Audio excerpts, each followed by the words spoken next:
Hello everybody, मेरा नाम है दिव्या और मेरे क्लास में आप सभी का हार्दिक वंदन और अभिनंदन है। हमारे पिछले वीडियो में हम कबीरदास जी के साखी की व्याख्या करा है हमने। उसके बाद में हमने व्याख्या करा है शब्द का। उसके बाद हमारा जो वीडियो बना था वो लघु उत्तरी प्रश्न को लेकर के था और उसके बाद में था दीर्घ उत्तरी प्रश्न में जो क्वेश्चन था कि कबीर का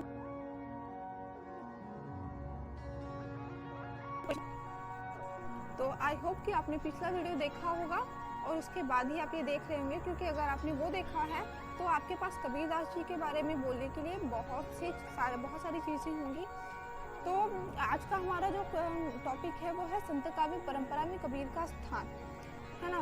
तो अगर हमें कबीर का स्थान जानना है वो भी संत काव्य परंपरा में, तो पहले हमें ये जानना पड़ेगा कि संत काव्य परंपरा है क्या।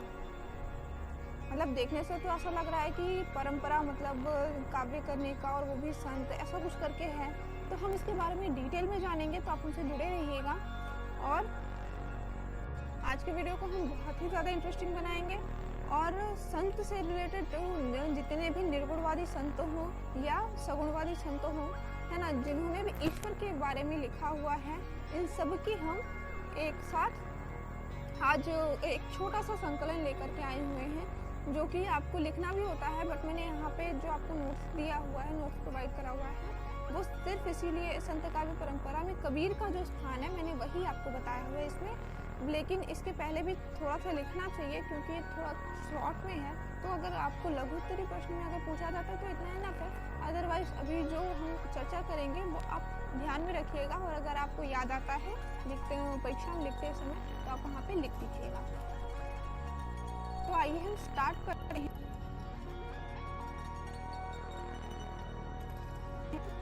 तो हम जानेंगे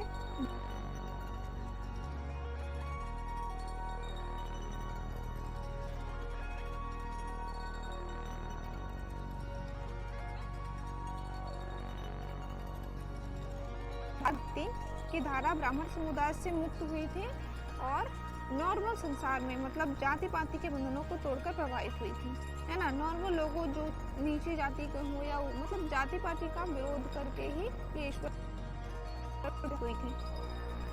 इनमें से अधिकांश मतलब चर्मकार हो, इन्हें पूजा नहीं करने दिया जाता था। सब शास्त्र सीखने का अधिकार को है, अधिकार केवल है जो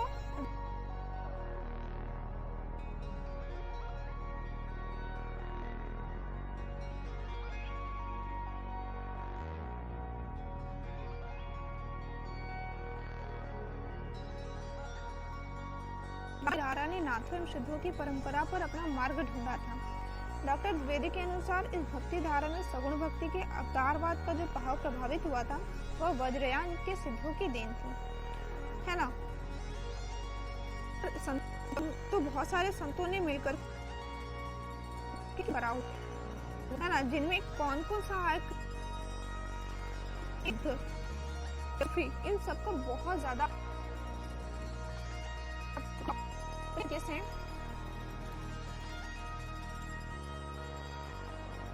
है ना, इस भक्ति आंदोलन में अपना प्रभाव छोड़ा था, है ना। और ये प्रभाव अभिव्यक्ति शैली एवं भक्ति भाव में प्रेम भावना के समावेश तक ही सीमित था। मतलब कि ईश्वर के प्रति प्रेम ही इसका मुख्य उद्देश्य था। मतलब कहते थे कि पूजा नहीं कर सकते हैं नीचे कुल के जाति के लोग, है ना। तो अब ऐसा तो है नहीं, प्रेम तो कोई भी कर सकता है। इसी उद्देश्य के साथ में इन लोगों ने अपना इस आंदोलन को ऊंचाइयों तक लेकर के गए थे। और सगुण भक्ति काव्य का अवतारवाद भी डॉक्टर द्विवेदी एवं अन्य विद्वानों के अनुसार सिद्धों की देन है। मतलब डॉक्टर द्विवेदी कहते हैं कि भक्ति आंदोलन सिद्धों की देन है, किंतु यह सत्य प्रतीत नहीं होता है क्योंकि भारत में राम और कृष्ण की का जो भक्ति का प्रमाण है ईसा से 500 वर्ष पूर्व मिलता है, क्योंकि जो शबरी थी, शबरी नीची जाति की ही थी, है ना, परंतु राम जी से प्रेम करती थी और राम जी ने भी उसके भक्ति को स्वीकारा था। तो इसीलिए हम ये नहीं कह सकते हैं कि इनको हक नहीं है ईश्वर से प्रेम करने का। तो इसीलिए इन लोगों ने ये आंदोलन छोड़ा हुआ था, क्योंकि ये अपने रास्ते सही थे। पंचरात्र नाटक इसका प्रमाण है। महात्मा बुद्ध स्वयं ईश्वर आत्मा या अवतार को नहीं मानते थे, है ना, इसलिए ऐसा प्रतीत होता है कि महायान बौद्ध शाखा ने इसे वैदिक संस्कृति से ही अपनाया था। मतलब जो वास्तविक सत्य है इसको ही इन लोगों ने अपनाया हुआ है, बाकी और किसी पाखंडों को, धर्म विरोधी बातों को नहीं अपनाया है। जो धर्म के नाम पर पाखंड होते हैं, जाति के नाम पर पाखंड होता है, उसको इन्होंने पूर्ण रूपेण त्याग दिया था। अब आइए जानते हैं कि संत परंपरा में कौन कौन से संतों ने अपना सहयोग दिया था, और उनके बारे में एक छोटा सा जीवन परिचय भी हम जानेंगे, और किस तरीके से उन्होंने काम किया था ये भी जानेंगे। तो संत परंपरा में सबसे पहला जो नाम आता है वो है नामदेव का। इनका काल संवत 1327 मतलब कि 1270 ईस्वी माना जाता है। यह महाराष्ट्र के सितारा जिला के छिपी थे, है ना। संत ज्ञानेश्वर भी इनके समकालीन ही थे, और इनको ईश्वर भक्ति पारिवारिक विरासत के रूप में मिली थी, क्योंकि परिवार ये ऊंचे कुल से बिलोंग करते थे, और ऊंचे कुल के लोगों को तो अधिकार है कि वो ईश्वर से प्रेम कर सकते हैं, है ना, ईश्वर की पूजा कर सकते हैं। तो इनको जो इनको ईश्वर के प्रति प्रेम था वो इनको अपने परिवार से ही मिला हुआ था। इनका प्रारंभिक जीवन एक डाकू के रूप में व्यतीत हुआ था। बाद में जब ये विरक्त हो गए थे, और विरक्त होने के बाद में ये विठल संप्रदाय में दीक्षित हो गए, और इसके बाद कहा जाता है कि विशोवा खेचर नामक नाथ पंथ के संत से दीक्षित हुए थे ये। उसके बाद पंजाब के गुरुदासपुर जिले में आकर के बस गए थे। इनके अनुयायियों की संख्या बहुत अधिक थी। नामदेव की रचनाएं हिंदी और मराठी में मिलती हैं। ये सगुण और निर्गुण दोनों रूप में ईश्वर की उपासना किया करते थे, और उन पर विश्वास भी करते थे, है ना। रूढ़ियों, पाखंड, धार्मिक कट्टरता, बाह्य आडंबर आदि के ये बहुत ज्यादा विरोधी थे। इन्हीं का एक लाइन मैं बताऊं आपको, तो ये इनकी लाइन है, एक हिंदू अंधा तुर्को खाना, दूगो ते ज्ञानी से आना, हिंदू पूजे देहरा, मुसलमान मस्जिद, नामा वही सेविये जहाँ देहरा न मस्जिद। तात्पर्य यह है इसका कि हिंदू के राम हो, हिंदू के ईश्वर हो, या फिर मुस्लिमों के खुदा हो, वे दोनों ही अंधे और काने हैं। दुवते ज्ञानी सियाना मतलब कि दोनों ही, हिंदू और तुर्क दोनों ही बहुत ज्ञानी हैं, पर इनके जो देवता हैं, ये जो देवताओं के लिए या फिर खुदा के लिए मस्जिद में पूजा करते हैं, नमाज अदा करते हैं, ये इनका एक अंधापन है। और तुर्कों काना मतलब जो इनके खुदा हैं वो क्या है, काने हैं, मतलब वो सुन नहीं सकते, सॉरी मतलब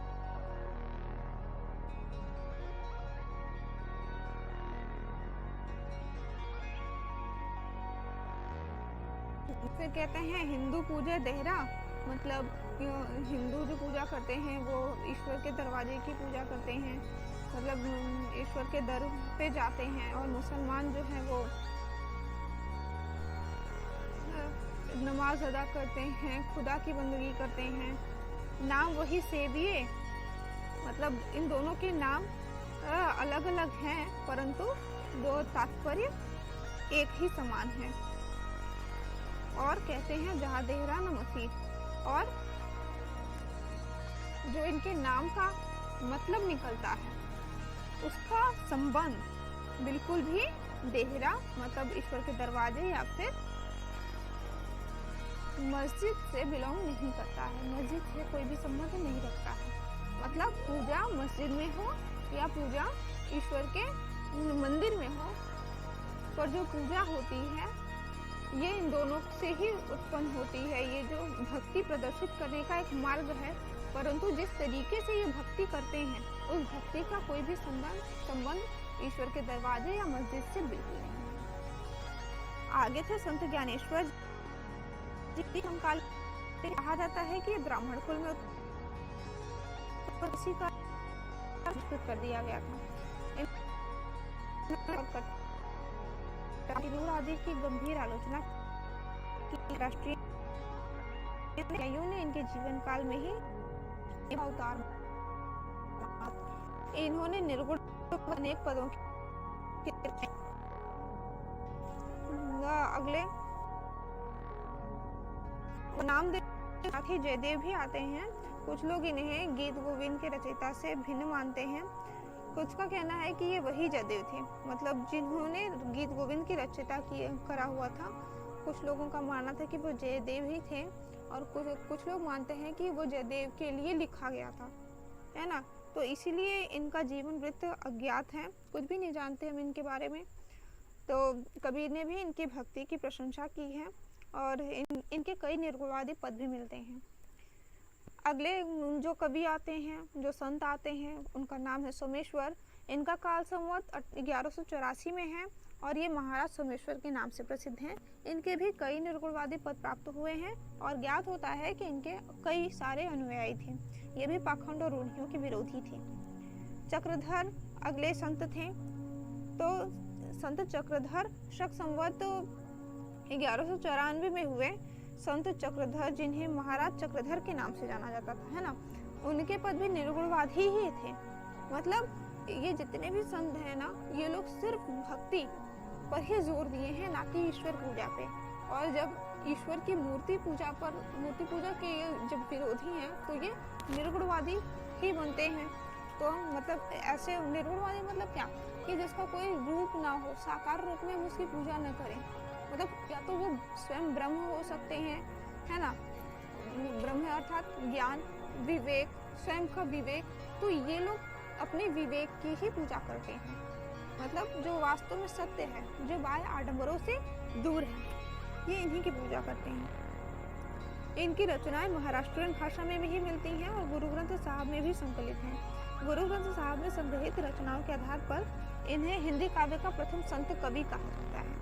मतलब जो काव्य का सौंदर्य है ना, रस, छंद, अलंकार, इन सभी से इनका तालमेल काफी अच्छा बैठता है, इसीलिए इनको कवि कहा जाता है, प्रथम संत कवि कहा जाता है।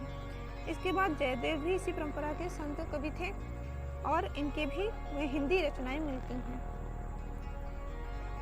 आगे आते हैं कबीरदास जी। हमारे कबीरदास जी जयदेव के पश्चात संवत 1455 में ये दृश्य थे, और संत परंपरा के सत्यवाद, निर्गुणवाद और मानवतावाद वह केवल संत परंपरा काव्य का ही सूर्य नहीं है, बल्कि वह ईश्वर, जगत, जीव और लोक व्यवहार के लिए, मानवता के लिए, है ना, उनकी व्याख्या करने वाले तथा रूढ़ियों एवं पाखंड को नष्ट करके मानवतावाद को, मतलब जैसे लोगों को, है ना, ज्ञान मार्ग दिखाने वाला ज्ञान का भास्कर है। मतलब इनको सूर्य माना जाता है। अगर ये बोला जाए कि मतलब निर्गुणवादी कवियों में जो इन्होंने अपनी रचनाएं दी हैं, मतलब जो भी इन्होंने कहा है भक्ति के विषय में, इस कारण इन्हें कवियों में सूर्य की प्रतिमूर्ति मानते हैं, ज्ञान के सूर्य की प्रतिमूर्ति मानते हैं, और कहते हैं कि उसकी किरणें कभी मंद पड़ने वाली नहीं है। मतलब चाहे जो भी परिस्थिति आ जाए, चाहे जितनी भी बुरी से बुरी परिस्थिति आ जाए, कबीरदास जी का ज्ञान कभी भी मंद नहीं पड़ेगा। अगले कवि संत आते हैं नानक देव। तो नानक देव सिख मत के प्रवर्तक गुरु नानक देव हैं, है ना। आपने देखा भी होगा पंजाब में इनकी पूजा भी होती है, और ये नानक देव भी इसी संत परंपरा में आते हैं। इनका आविर्भाव का काल जो है वो 1526। इनका जन्म तलवंडी ग्राम पंजाब में हुआ था।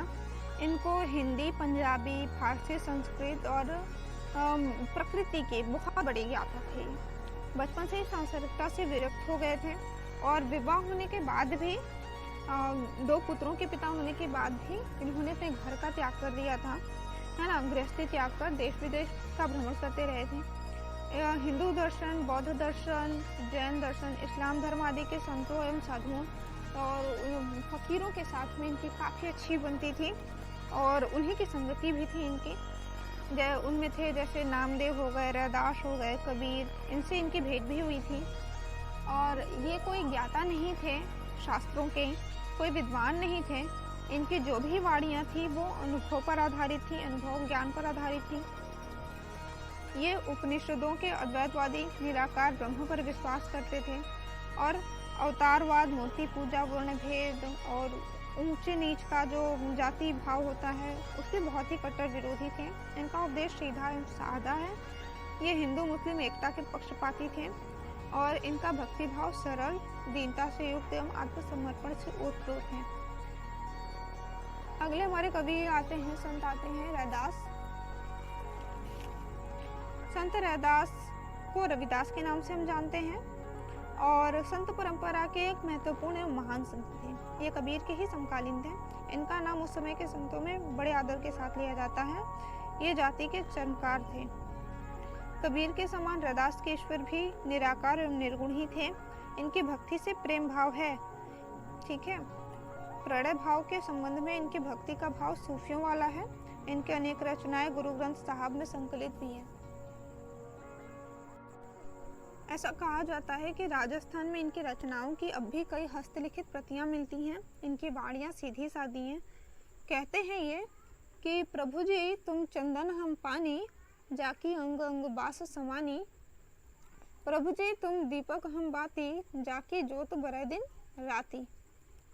ये इस लाइन में कवि रैदास जी बताते हैं कि हे ईश्वर, आप और मैं दोनों भिन्न नहीं हैं, बल्कि एक दूसरे के होने से ही हमारा होना है। मतलब अगर आप ईश्वर हो तो मेरे कारण हो, ठीक है, और अगर मैं भक्त हूँ तो वो आप हो, इसलिए मैं आपका भक्त हूँ, ठीक है।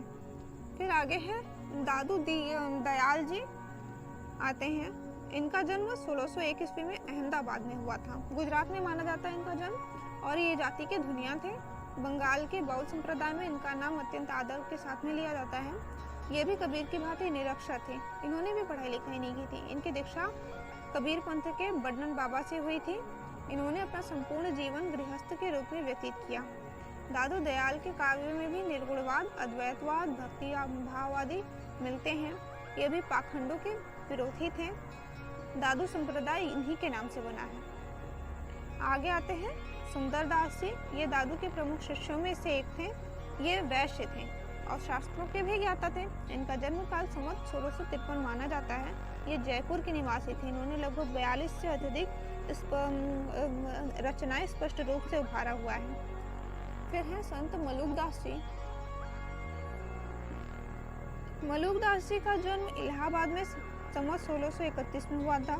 ये जाति के खत्री थे। इनकी दीक्षा मुरार स्वामी नामक किसी महात्मा से हुई थी और इन्होंने गृहस्थाश्रम का त्याग नहीं किया था। ये गृहस्थाश्रम में होते हुए भी संत थे। इनकी 9 स्वरित रचित रचनाएं बताई जाती हैं। ये आत्मज्ञान को ही मुक्ति मानते थे और इसकी प्राप्ति के लिए आत्मसमर्पण से युक्त भक्ति को आवश्यक बताते थे। इनका कहना था कि माला जपो न करो जपो, जिभ्या कहो न राम, सुमिरन मेरा हरि करे, मैं पाया विश्राम। मतलब ईश्वर से प्रेम करने के लिए, आत्मज्ञान को प्राप्त करने के लिए न माला जपने की आवश्यकता होती है और ना ही ईश्वर के सामने हाथ जोड़ने की आवश्यकता होती है और ना ही जिभ्या कहो न राम, मतलब कि अपने मुंह से, जीभ से राम का नाम लेने की भी आवश्यकता नहीं है आत्मज्ञान के लिए। और कहते हैं सुमिरन मेरा हरि करे, मतलब मैं जो सुमिरन करता हूँ वो मैं शाश्वत ईश्वर का सुमिरन करता हूँ और उन्हीं में ही मुझे विश्राम की प्राप्ति होती है। मैं पाया विश्राम। इनकी रचनाएं बहुत ही मौलिक होती हैं और कितनी प्रक्षिप्त ये कहना कठिन है। मतलब छोटी सी लाइन में ये बहुत बड़ी बातें कह जाते हैं। एक बार इन्होंने ये भी कह दिया था, अजगर करे न चाकरी, पंछी करे न काम, दास मुलुका कह गए सबके दाता राम। मतलब कहते हैं कि न अजगर कोई चाकरी नहीं करता है, न ही पंछी कोई काम करता है। और मलुकदास जी क्या कह रहे हैं कि सबके दाता राम, मतलब स्वयं वही सब करते हैं और वही खाते हैं। वो स्वयं राम जी ही, मतलब ईश्वर ही जो कर रहे हैं सब ईश्वर ही कर रहे हैं। इसमें किसी का भी स्वत्व सम्मिलित नहीं है। यह परंपरा मलुकदास पर ही आकर समाप्त नहीं होती है, बल्कि ऐसे बहुत सारे संत हैं जिसको कि मतलब आगे बढ़ाए हुए हैं, जैसे हरिदास निरंजनी, अक्षर अनन्य नाम, राजस्थान के संत तुलसीदास जी, है ना, संत यानी साहब, संत धरणीदास, दूलनदास, चरणदास, दयाबाई, सहजोबाई, इन सब में भी चलती रही है। इनफैक्ट अभी भी चल रही है, कहीं होगी पता नहीं है। तो आइए अब जानते हैं हमारे मेन टॉपिक पे। इतना सारा इसलिए था क्योंकि अगर आप लॉन्ग क्वेश्चन लिखने जाओगे ना, मेन जो है, मैं यहाँ पे जो आपको नोट्स प्रोवाइड कर रही हूँ, तो मेन तो आपको यही लिखना है। और ये जो ज्ञान की सारी बातें थी वो आप दिमाग में रखना, क्योंकि जब आप लॉन्ग क्वेश्चन लिखोगे तो आपको ये भी बताना पड़ेगा कि संत काव्य परंपरा क्या है, उसके कवि कौन से थे, और मतलब किसका क्या गुण है। तो ये इतना बड़ा करके लिखना पड़ता है। बट अगर आप ये भी लिखते हो, ठीक है, तो ये बेस्ट एंड बेस्ट है कम टाइम में और काफ़ी महत्वपूर्ण है। तो अब जानते हैं कि कबीर का स्थान क्या था कि संत काव्य परंपरा में। तो कबीरदास जी निर्गुण निराकार ब्रह्म की भक्ति के साथ साथ संतों ने लोक व्यवहार से संबंधित जिन प्रवृत्तियों को लेकर उपदेश दिए थे, उनको देखते हुए कबीर संत परंपरा के सर्वश्रेष्ठ संत कवि प्रमाणित होते हैं। नामदेव संत ज्ञानेश्वर, जयदेव आदि कबीर से पूर्ववर्ती संतों में कबीर के जैसी भक्ति व्याख्या, नीति व्याख्या, पाखंडों की आलोचना की प्रखरता प्राप्त नहीं होती है। मतलब जितने भी अभी मैंने आपको नाम गिनाए हैं संत काव्य परंपरा में, तो जैसा कबीरदास जी ने लिखा वैसा किसी ने भी नहीं लिखा, है ना। इसीलिए इनको ज्ञान के मामले में सूर्य माना जाता है। इन्होंने भक्ति की, अगर भक्ति की है तो भक्ति की बहुत अच्छे से व्याख्या करे हैं। नीति की व्याख्या कर रहे हैं, उसमें भी प्रचुर मात्रा में नीति के संदेश देते हैं। पाखंडों की आलोचना कर रहे हैं तो इस प्रकार से कर रहे हैं कि बड़े से बड़े मूर्ति पूजो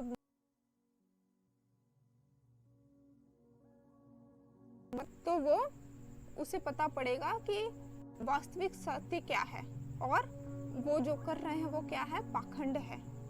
तो कबीर की वाणियों में एक स्वस्थ आत्मा निवास करती है, स्वस्थ विचार निवास करते हैं और वो आत्मबल से भरे हुए व्यक्ति की हार्दिक अनुभूति व्यक्त होती है ना। उन्होंने भक्ति, समाज, धर्म, कर्मकांड, बलि प्रथा, नीति आदि व्यापक क्षेत्रों की समीक्षा की है। अभिव्यक्ति शैली की प्रखरता, सत्य की कटुता एवं शैली आदि के दृष्टिकोण से भी कबीर इन संतों से श्रेष्ठ हैं। कबीर के समकालीन संत रैदास, पीपा, अनंतानदास, सूखा, सुरसुरा, नरहरि, भावानंद, धरहरि आदि में रैदास पीपा एवं धना ही संत कवि के अनुरूप रचना कर गए हैं। इनकी रचनाएं जो है वो गुरु ग्रंथ साहब में भी मिलती हैं, किंतु ये कबीर के बीजक जैसी सर्वांगीण व प्रखर एवं तीव्र अभिव्यक्ति की प्रखरता से युक्त नहीं है। मतलब गुरु ग्रंथ साहब में भी नीतियों के बारे में बताया गया है, धर्म कर्म कांड के विरोधी बताया गया है, समाज में क्या होना चाहिए और क्या हो रहा है ना, ये बताया गया है। लेकिन जिस तरीके से कबीरदास जी ने व्याख्या करा हुआ है वैसे नहीं। तो यद्यपि नानक देव की वाणियाँ स्पष्ट एवं सीधी हैं, किंतु तीव्र व्यंजना, विषय विभिन्नता, स्पष्टवादिता है कबीर के अपेक्षाकृत दुर्बल है। मतलब बाकी जो सारे लोगों ने लिखा है वो कबीर के अपेक्षाकृत सब दुर्बल है, उतना कार्यकर नहीं है जितना कि कबीरदास जी का है। धर्मदास का साहित्य ऐतिहासिक है। शेख इब्राहिम ने स्वयं भी संत परंपरा के पद रचे हैं। ये सभी पद गुरु ग्रंथ साहब में संकलित हैं, किंतु वे साहित्यिक, धार्मिक, नैतिक एवं अभिव्यंजना शक्ति के दृष्टिकोण से कबीर के समकक्ष नहीं रखे जा सकते हैं। मतलब कबीरदास जी का जो बीजक है वो इतना ज्ञान से भरपूर है कि कोई भी और इनके टक्कर का नहीं हो सकता है। दादू दयाल, मलुकदास, सुंदरदास आदि संतों ने भी काव्य रचनाएं की हैं, किंतु इनमें कबीर जैसी व्यापक समालोचनापूर्ण दृष्टि का प्रयोग नहीं हुआ। इन पर कबीर का भी स्पष्ट प्रभाव दृष्टिगोचर होता है। मतलब कबीरदास जी ने स्वयं इन सबसे सीखा है, लेकिन वो कहते हैं ना कि गुरु गुड़ रह गए और चेला जो है वो चीनी बन गए। तो ठीक इसी प्रकार से था। मतलब कबीरदास जी ने सबको सुना, सबको जाना, पर लिखा अपना। तो इसीलिए निर्विवाद रूप से कहा जा सकता है कि संत परंपरा के कवियों में कबीरदास का स्थान सबसे श्रेष्ठ, सर्वश्रेष्ठ। तो आज के लिए हमारा टॉपिक यही समाप्त होता है। मिलेंगे हमारे नेक्स्ट वीडियो में, जिस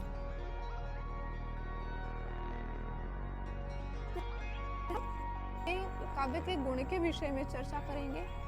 तो आज के लिए धन्यवाद, बस इतना। बाकी आप हमसे जुड़े रहिएगा हमारे नेक्स्ट वीडियो में। जय श्री राम। चलते हैं।